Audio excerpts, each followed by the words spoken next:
Hey guys, welcome to our YouTube channel. So our today's topic is poem Dust of Snow, which is written by the poet Robert Frost. It is a very short poem consisting of only 2 stanzas. So let us start with the poem.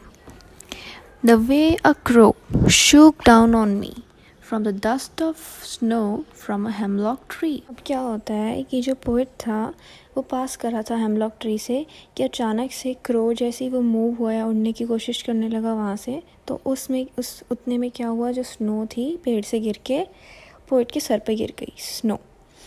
Now अब यहाँ पे समझने वाली बात ये है कि besides positive, usually अगर हम पोएट ने पोएम लिखनी ही थी तो उसने क्रो को ही यूज़ किया. उस क्रो की जगह वो किसी नाइट एंगल या कुकू को भी यूज़ कर सकता था ना, कोयल भी यूज़ कर सकता था, बट उसने यहाँ पे क्रो यूज़ किया. क्रो ही क्यों? और उसके बाद उसने हार्श वेदर कंडीशंस दिखाई हैं, है ना. स्नो गिर के दिखाई है, and snow is a symbolization of harsh conditions, right. अब स्नो गिरी भी कौन से पेड़ से? हेमलॉक ट्री से. हेमलॉक ट्री की जगह वो पाइन ले सकता था, मैपल भी ले सकता था, but he chose hemlock tree. Hemlock tree क्या है? पॉइजनस पेड़ था ना. तो उसने ये तीनों ही क्यों चूज़ किए? शो करने के लिए कि वो क्या है, उसका मूड क्या है, ग्लूमी, ही वॉज सैड, है ना, he was depressed. That is why उसने ऐसे नेचर के एस्पेक्ट्स को यहाँ पे यूज़ किया है. Now moving on to the second stanza. Has given my heart a change of mood and saved some part of a day I had rued.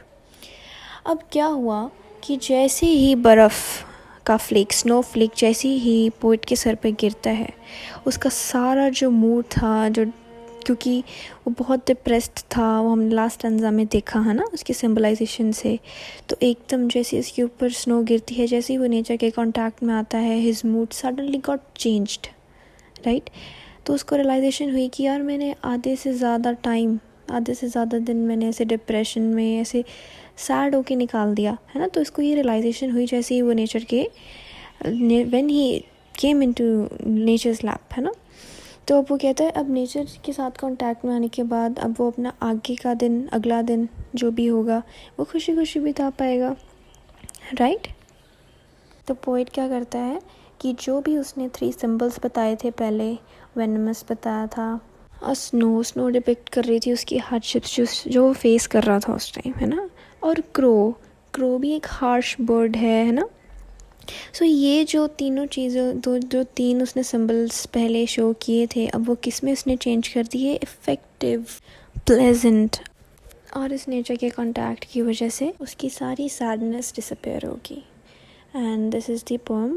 So if you feel any doubt regarding this poem, you can definitely write in comment section. Thank you.